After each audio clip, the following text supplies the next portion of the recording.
Sí, empezamos ahí ahí empecé a grabar. Hace unos días, hablando un poco de política internacional, Ujú, se sentaron Trump y Zelensky. ujú. Parecía como un tono medio bravucón el de Trump con Zelensky. ¿Qué se puede decir de eso? ¿Y qué se puede decir que si quiere llevar o no, como le dijo Trump, casi en un tono bastante gozo, al mundo de la Tercera Guerra Mundial?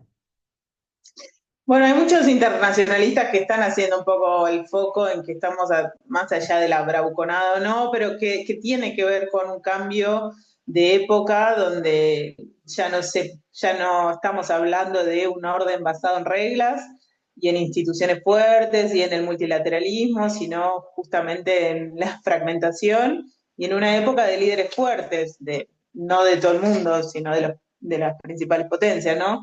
Hablamos de Donald Trump, hablamos de Xi Jinping y hablamos de Vladimir Putin, o sea, un estilo donde mucho foco en los personalismos, mucho foco ya no en las instituciones, que como vimos, Trump está cuestionando absolutamente y que ya vienen bastante desacreditadas, ¿no? Estas instituciones, este orden que se forjó post Segunda Guerra Mundial de las instituciones con Estados Unidos a la cabeza, bueno, un poco ese orden es lo que estamos viendo que está transicionando hacia algo que no sabemos bien qué es.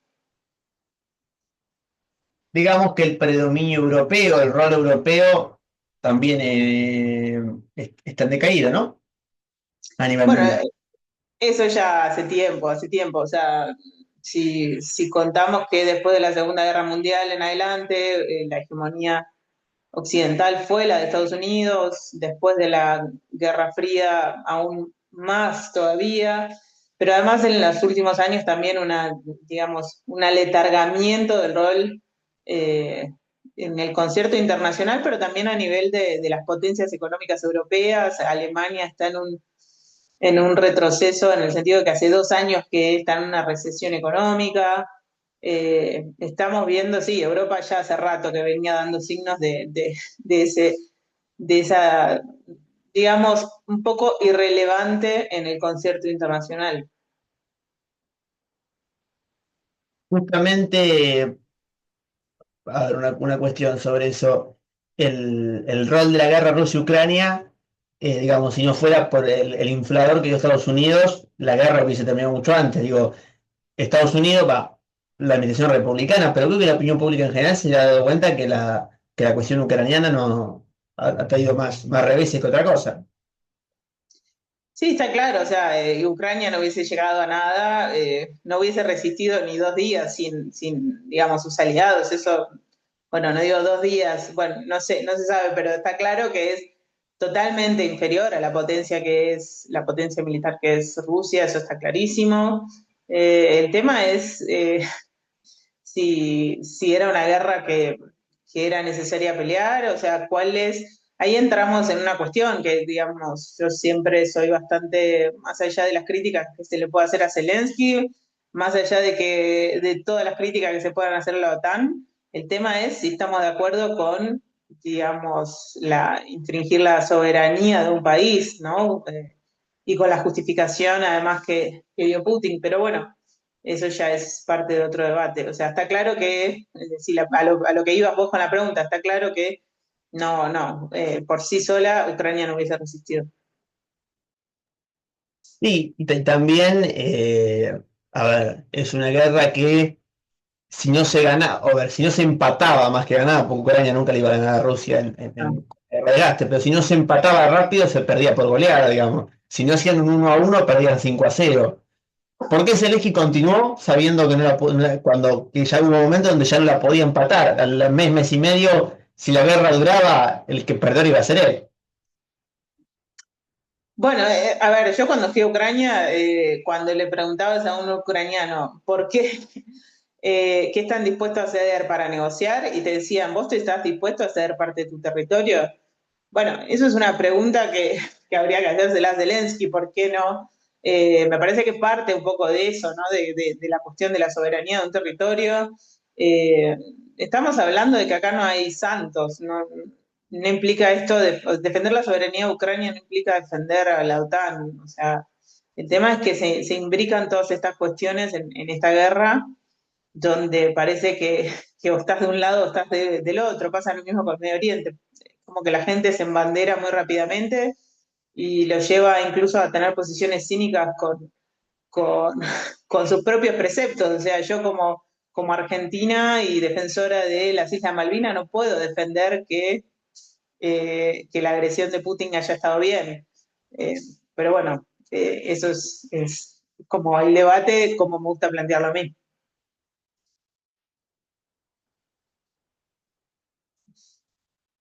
Sí, pero también digamos que el nacionalismo, entiendo la postura, pero también digo, desde el punto de vista político, para los países periféricos, digamos, nos conviene ir contra la OTAN, digamos, por eso entiendo la posición de América Latina con Rusia.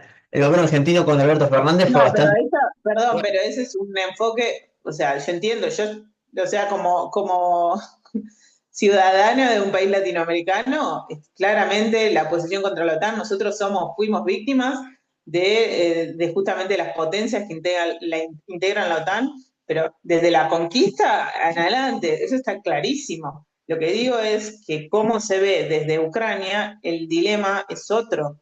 O sea, ellos lo que miran es justamente el poderío ruso, justamente, que ha tenido esa misma actitud que ha tenido los países de la OTAN con respecto a Ucrania. ¿Eso implica defender a la OTAN? No. O sea, lo que pasa es que los aliados que ellos encontraron son esos. El tema es qué estamos debatiendo acá, o sea, ¿qué queremos debatir? Yo no o sea, queremos debatir que Ucrania, si está bien que se haya aliado con la OTAN, o sea, no sé, eso es una cosa. Si queremos, yo en principio lo que quiero aclarar es que no estoy de acuerdo con la invasión de un territorio soberano. No, no, para nada. Uno rechaza eso, pero también digo, en el concierto de naciones, el rol que ocupó Estados Unidos con los demócratas, sobre todo con Biden, ya viene de antes del tema, digo, falló la diplomacia, porque digo, Putin dijo, no pongan bases militares en Ucrania, y la OTAN ya desde hace 8 o 9 años viene como poniendo bases militares en los países fronterizos, y le viene como haciendo como una especie de torniquete a Rusia, sin ningún sentido, por el hecho de que el propio Putin dijo, bueno, fue bastante más de acercarse a Estados Unidos, digo, parece como que le han escupido el asado varias veces a Vladimir Putin, y que lo de Ucrania es, digamos, el corolario, ¿no? Pero también se puede decir lo mismo, eso es tal cual, que ha fallado la diplomacia, es totalmente así. O sea, todos los acuerdos de Minsk, todos los acuerdos post-Guerra Fría, está claro que han fallado, pero bueno, Ucrania había dejado de ser un país nuclear justamente en base a estos acuerdos y sin embargo no se respetó su soberanía. También es verdad que así como la OTAN no respetó el no expandirse, la idea era que justamente no se siguiera expandiendo al este. También es verdad que Putin, por ejemplo, anexó la península de Crimea, también es verdad que copó territorio de Georgia, también es verdad en distintos casos que Rusia ha demostrado también su voluntad expansiva. Entonces, me parece que de los dos lados justamente lo que falla es la diplomacia. O sea, digamos que Putin, y es verdad, eh, tiene como un estilo de hacer política, a ver, porque de alguna manera siendo un ex espía de la KGB reivindica el imperio ruso. ¿Cómo? Que digo que Perdón. siendo el ex agente de la KGB, Putin reivindica los zares. Digo, él tiene toda esa cosa de la iglesia ortodoxa rusa, toda esa cosa bien, bien decimonónica, él la tiene a flor de piel, Putin. Sí, más allá de un análisis, no sé, psicologista o determinismo histórico en base a su historia, no quiero sacar conclusiones en base a eso, sino quiero sacar conclusiones en base a lo que terminó haciendo desde que está como líder ruso. Ha demostrado tener una voluntad expansiva también. Y acá, por eso digo, de ningún lado me parece que hay santos en esta ecuación. No sé si se debe a que haya el zarismo o no el legado zarista. Ahora, esa vocación está clara que la tiene. Y de hecho, cuando vos escuchabas las referencias de Putin hacia Ucrania, él no reconoce como un territorio distinto a Rusia. Él dice que Ucrania es parte de Rusia. Entonces, me parece que está clara la posición. Se puede decir también que de alguna manera a ver, Rusia cae durante los 90, digamos, y se convierte en una del terrorismo nuclear, de todas esas cosas, digamos, el señor de la guerra, las armas, repúblicas perdidas. Digo, Putin quiere volver a armar digamos, la disyuntiva Moscú-Nueva York, o Washington, mejor dicho, como que hay la idea de Putin de querer volver a ordenar al mundo en dos polos opuestos, o es más complejo lo de Putin que volver a una guerra fría Estados Unidos-Rusia como proyecto político. La verdad que no, exactamente lo que él quiere hacer, no lo sé, lo que me parece es que cómo se están comportando estos líderes es básicamente no la división en dos polos, sino más bien en zonas de influencia, o sea, cada uno, o sea, Estados Unidos volviendo a mirar a América Latina, que había, digamos, desestimado hacía bastante que América Latina no ocupaba, digamos, los principales temas de Estados Unidos, o sea, las prioridades venían estando en Medio Oriente, las prioridades estaban desde hace bastante tiempo en otros lados. No quiero decir que no le importe a América Latina, pero no le venía dando la relevancia a lo que se llamaba su patio trasero, y me parece que con Trump eso queda como, bueno, a ver, cerrar filas dentro de su patio trasero es lo que parece querer hacer ahora, lo mismo con, y a la vez como dándole signos a Putin de, bueno, te entrego, no sé, Ucrania, ocupate vos, yo me ocupo del resto, China por otro lado, hay que ver también qué pasa con eso, porque las tensiones con China son las que digamos, es la principal rivalidad que ha trazado Trump, ¿no? Está claro eso, desde, no solo en su primera presidencia, sino en esta también. Digamos, con el comunismo, como dice Milei. No, está claro, estamos hablando No, es de un una país broma, es una broma, es una súper broma. capitalista, de un país súper capitalista. No, No, sí, sí, sí, era sí, un chiste, pero es digo, un chiste, sí, ya lo sé, ya lo sé. pero digo, Sí. yendo un poco más para atrás, pero en el caso de Donald Trump, digamos, le toca un ambiente mucho más favorable que en su primera presidencia, porque ahora tiene personajes que están en el gobierno que son, o sea, digo, en América Latina hay personajes más similares a él, aquella centro-derecha liberal, más deudora del siglo XX, va desapareciendo, los Macri o por ahí, no sé, la oposición que tenía Lula en su primer gobierno, Álvaro Uribe, digamos, toda esa derecha, digamos, más sociológica, va llegando hacia una especie de neofascismo ridículo, o sea, tipo a los Bukele, personajes de extrema derecha, pero con personalidades de historieta, digamos, como que hay como, ¿no? Una cosa así, un nuevo tipo de personaje en América Latina en los últimos 3 4 años. Bukele, Bolsonaro, Javier Milei, en cuanto a su personalidad, o su estilo, su forma, sus concepciones políticas.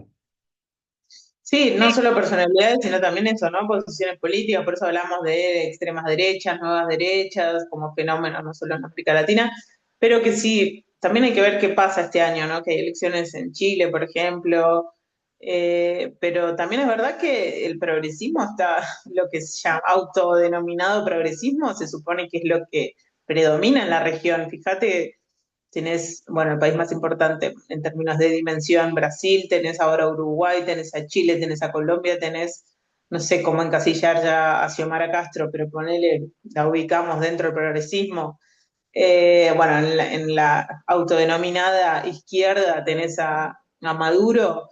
La extrema derecha hoy no es que gobierna en América Latina, o sea, tenés Salvador, es verdad que igualmente que no gobiernen no quiere decir que no tengan presencia, o sea, el bolsonarismo en Brasil es fuertísimo, la derecha en Chile es fuertísima, o sea, hay que ver también, por eso decía, qué pasa en las elecciones. Pero Trump sí, o sea, está claro que tiene, digamos, adeptos y seguidores muy fuertes en la región, más allá de si son gobierno o no, que él ha tratado de articular y que los republicanos conservadores han tratado de articular, por ejemplo, en las convenciones como la CIPAC, a nivel más internacional con lo que coordina Abascal desde Madrid, con Vox en Madrid. Pero también es verdad que Trump es fuerte no solo por eso, también tiene todo alineado a todo el partido republicano, algo que no había pasado en su primera presidencia.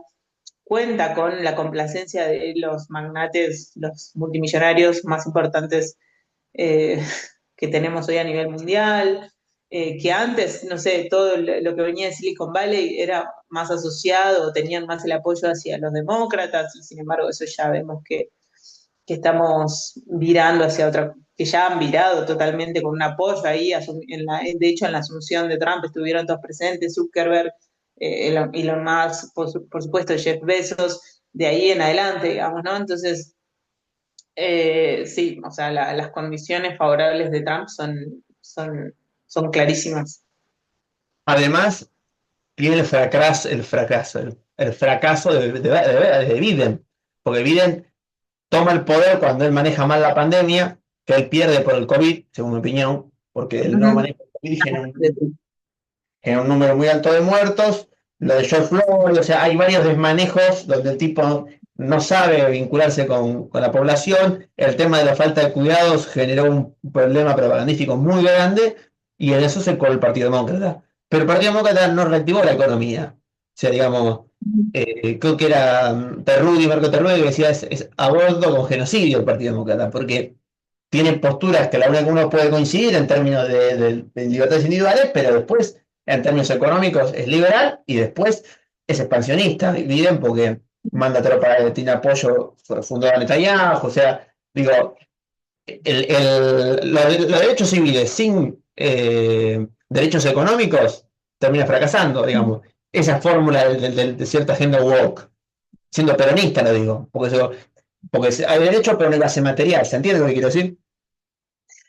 Pero me parece que igualmente lo que pasa es que no es por defender a Biden, pero sí, no es eso, sino haciendo un análisis objetivo de muchas de sus políticas, sí apuntó mucho digamos, inyectar o tratar de estimular la economía, pero lo que pasa es que hay fenómenos que son como el tema de la inflación, o sea, nosotros que tenemos bastante naturalizado eso, para Estados Unidos se vivió como y eso ahí la causa está claro que sabemos que hay factores internacionales y que no fueron exclusivamente locales en ningún país, la salida del COVID, desde la guerra en Ucrania, donde se supone igualmente que Estados Unidos fue de los mayores beneficiados en términos de exportador de armas, exportador de energía. Está claro, ahí hay un desajuste, pero digo, la inflación en sí es percibida de una forma muy dramática en Estados Unidos, por más que sea para nosotros, con nuestros ojos, de algo menor. Eh, y me parece que sus intentos de mejoras a nivel económico no fueron suficientes, pero no me parece que haya sido un presidente que no haya buscado, digamos, algunas igualdades económicas. De hecho, incluso hasta eh, recordarán que vos recordarás que en un momento decían como Juan Domingo Biden. Bueno, pero eso porque a veces nos olvidamos de muchas de esas políticas que él anunciaba que tenían que ver con mayores recursos para sectores trabajadores y a nivel mantener programas de salud y demás, digo así en general, ¿no? Pero que me parece que obviamente fue más castigado por otras cuestiones, donde evidentemente la cuestión económica fue uno de los motivos por los cuales más se criticó a Biden y al Partido Demócrata, pero no le atribuiría, no sé si le atribuiría toda, digamos, toda la responsabilidad a que no haya tenido políticas de redistribución y demás. Bueno, él sabía que la única forma de salir del COVID era con un nuevo New Deal. Por eso la comparación con Roosevelt, digamos, salir por arriba, digamos, plan de obras públicas, lanzar el dinero al mercado interno de alguna manera. Ujú, exacto. Digo, pero fueron unas elecciones donde también se cruzaron factores como, por ejemplo, la guerra en Gaza, también la cuestión del apoyo a Ucrania. La verdad que es difícil diseccionar, por más que después vos tenés las encuestas, el tema de la inmigración. Para mí la inmigración es una cuestión de la percepción también por el declive económico en general, pero que muchas veces se atribuye la responsabilidad a los migrantes por una cuestión de percibir que están declinando en su posición, digamos, económica, las clases medias trabajadoras y demás. Se puede Pero, hacer pero distinto, o sea, me parece que son un entrecruzamiento de factores, eh, en esta elección que la verdad fue de las más importantes, ¿no? Además tuvo mucho de manejo en el debate y le tuvo que dejar a Kamala Harris. Sin duda, todo lo vimos en vivo. ¿Eh? Yo la respeto, pues un cuadro tiene una gran oratoria, algo que hace mucho tiempo no había en el Partido Demócrata, porque Ujú. era más tecnocrático el perfil demócrata. Sí, pero bueno, se quedó muy lejos. La verdad que nadie, no sé si alguien esperaba que hubiese sido tan grande la ventaja que le sacó Trump, pero bueno, la verdad que pero también, por ejemplo, con ella sí intentó en un momento matizar alguna de las posiciones con respecto a la guerra en Gaza y sin embargo, por ejemplo, no dejaron hablar a representantes palestinos cuando presentaron su candidatura. Creo que fue que ese acto que también hablaron familiares de los rehenes y demás, pero que sin embargo, pese a las protestas que había afuera y demás, fue la Convención Demócrata cuando anuncian su nominación. Y sin embargo, la participación de los palestinos, y estamos hablando en un tema que es muy sensible al votante demócrata. No digo que sea la cuestión en general de la población, pero sí en estados claves, por ejemplo. Pero bueno, tendríamos que revisar de nuevo los datos. Digamos también, para la Argentina, a ver, vamos un paso anterior. El gobierno de Milei entronca con Trump en los estilos, pero el proteccionismo económico a la larga nos va a perjudicar. Digo, Milei, digamos, es una figurita funcional al imperialismo norteamericano, pero digamos, nosotros no nos, a ver, ¿nos convenía el triunfo de Trump a la Argentina desde el punto de vista económico?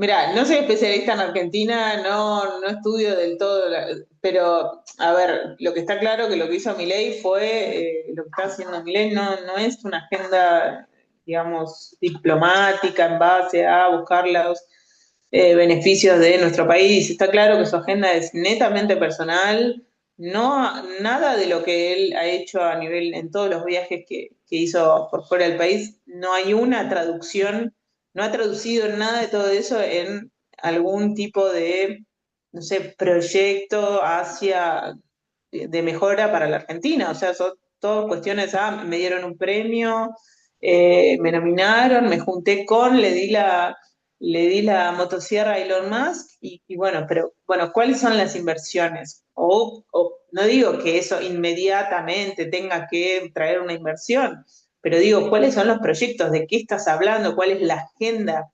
¿Cuál es la agenda de país con la que vos te sentás con estos líderes? Ninguna, o sea, es netamente personal. Eh, Aparte eso nos me generó parece que, problemas internacionales en España, con Petro, con Lula, con China, bueno, con Cuba, con lo de Mondino, que fue un escándalo, digo, traspié tras traspié. bueno, pero por ejemplo, no sé, Bolsonaro fue muy duro con China y sin embargo nunca dejó de hacer, nunca cortaron las relaciones, nunca dejó de ser su principal socio comercial.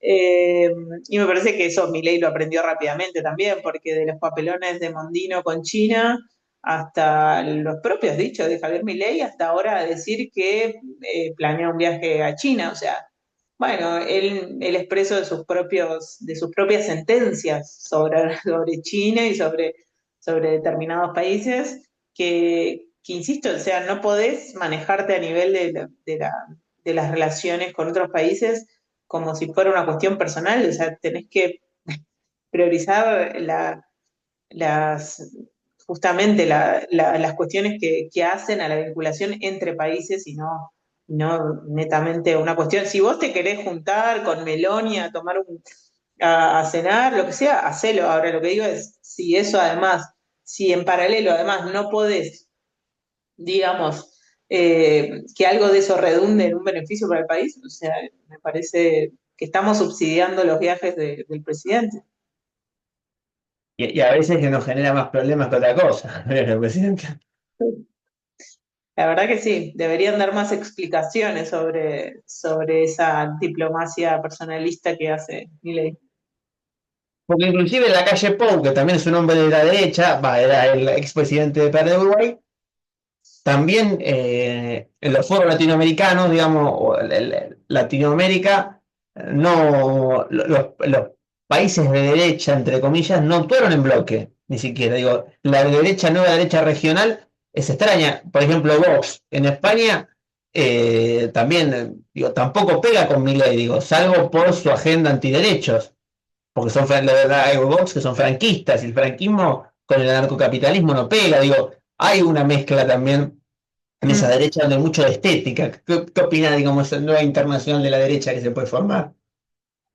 No, sí, no, la calle Pou, de hecho, cuando viajó a Argentina, creo que fue en el primer cruce que tuvo, ni siquiera sé si hablaron, pero sí coincidieron en un evento en el sur, en Argentina, que ahí fue que la calle Pou dijo que sí hay que ir con que el Estado tiene un rol importante, que no hay que, o sea, fue un mensaje en Argentina directamente para Milei, se despegó totalmente de ese tipo de derecha, está claro que viene de otra tradición, viene de un partido tradicional en Uruguay, el Partido Nacional, así que está claro, son derechas distintas. Y volvemos a lo que hablábamos cuando empezábamos, ¿no? O sea, también la cuestión de las instituciones y ahí los partidos entran también como instituciones tradicionales que están totalmente en, en cuestión, no digo en quiebre, pero sí en cuestión. Y bueno, mi ley viene justamente de, no de una estructura partidaria, por eso también tiene otros manejos, pero está claro, hay una nueva derecha que en todo caso tendrías que hablar con especialistas de nueva derecha que justamente es lo que se está articulando, lo que hablábamos recién, desde la Carta de Madrid que impulsó Santiago Abascal en adelante, justamente lo que encontraron fueron espacios de articulación de manera internacional. Yendo a un tema que también puede, para que también es importante, mejoró y empeoró Francisco. Francisco, cuando llegó al papado era un raravis en un mundo más neoliberal, un tipo que habla de tierra, techo y trabajo. ¿Cuál fue el papel de Francisco en este nuevo orden, donde él en política internacional fue muy claro? Él condenó a Israel, en el tema de Ucrania marcó sus diferencias con Putin, digamos, el Papa tuvo un papel importante. ¿Es Francisco, o no sé qué opinan de eso? Una vez Guillermo Moreno decía una broma que decía, en mi época había la revolución sandinista, la revolución iraní, había un montón de cuestionamiento del sistema. Hoy a la izquierda a nivel mundial, digamos, lo que cuestiona el sistema es el Papa. Ujú. Eh, ¿Hay algo de eso cierto? ¿Hay algo de que por ahí el Papa es el único que por ahí habla de tierra, techo y trabajo y ya habla de intervención del Estado en este mundo más girado a la derecha, más neoliberal? A ver, fue, la verdad que no tengo, no me dedico a estudiar, digamos, la tradición del Vaticano y demás. Está claro que tuvo un rol disruptivo en muchas cosas. Si te fijas en lo que fueron sus viajes, de cómo buscó acercamiento con otros credos y lo que dijo en términos de derechos, que igualmente sabe, a veces, si uno lo mira desde, no sé, desde una posición laica, de izquierda, como yo tengo una posición laica justamente parece que sabe a poco, si lo comparás en términos históricos de la propia institución, decís, la verdad que fue muy progresista en un montón de cosas, eh, pero bueno, no sé, incluso lo que estuvo comunicando el Vaticano de cuando el primer fin de semana que estuvo enfermo, que estuvo dio internado, que estaba hospitalizado, la única comunicación que dio el Vaticano fue que el Papa había hablado con Gaza, o sea, con un sacerdote que es argentino, que está en Gaza, y que había hecho creo que incluso dos llamados ese fin de semana, había hecho videollamadas, o sea, que cuando vos estás a punto de morir y que tus últimos llamados, que ese era el cuadro, ¿no? En ese momento parecía que estaba muy complicada la salud, sigue complicado, digamos, pero bueno, en ese fin de semana estaba muy crítico que haya llamado a Gaza, me parece todo un gesto, y como cuando le regalaron también una capilla y vistió al niño Jesús en el pesebre, después vemos si son gestos nada más o qué potestad tiene el Papa para transformar algo. Digo, simbólicamente ha hecho muchos gestos importantes, me parece. Y como última pregunta, ¿cómo ves, volviendo al primer tema, volviendo al principio, el tema de una tercera guerra mundial, el tema de finalmente qué puede pasar con estos muñecos como Zelensky, disculpando el término muñeco, eh, que termine exiliado en Estados Unidos viviendo en algún lugar y yendo, o sea, dando conferencias, o cómo puede terminar Ucrania y Zelensky por otro lado. ¿Cómo ves si hacemos tu análisis de acá 5 o 6 meses? Pasa que es muy complicado hacer futurología en general y con este caso del cual depende mucho de lo que haga Trump. Estamos hablando en un escenario, o sea, hace 2 semanas nadie se imaginaba, o 3 semanas nadie se imaginaba que íbamos a estar en esta situación con la escena que vimos en el despacho Oval de prácticamente dos líderes gritándose. Y yéndose sin haber firmado un acuerdo siquiera. Entonces es muy difícil saber qué va a pasar con Ucrania. Está claro que no es una situación ventajosa para Ucrania. Los escenarios que se abren no son ventajosos porque por más que ahora estos días, este fin de semana estuvieron reunidos los europeos y dijeron que iban a apostar más al apoyo a Ucrania. Sabemos que eso no se va a traducir en una victoria militar, e incluso ellos lo saben, sino que justamente quieren, digamos, que Ucrania quede mejor posicionada para llegar a una mesa de negociación. Eh, pero es muy difícil prever. Y en cuanto a la figura de Zelensky, la verdad no sé, pero la verdad que era una figura que no era muy querida en Ucrania y sin embargo no era muy popular antes de la guerra. Pero si vos hablas con los ucranianos, por ejemplo, incluso con esto de que no hubo elecciones y que él no había revalidado su mandato, sino que estaba con esto que le tiró Trump la otra vez, que él estaba gobernando que era como un dictador porque no había sido reelecto. Bueno, yo le preguntaría a los ucranianos si lo perciben de esa forma y no creo que la mayoría lo perciba de esa forma. Ahí te dejo la grabación.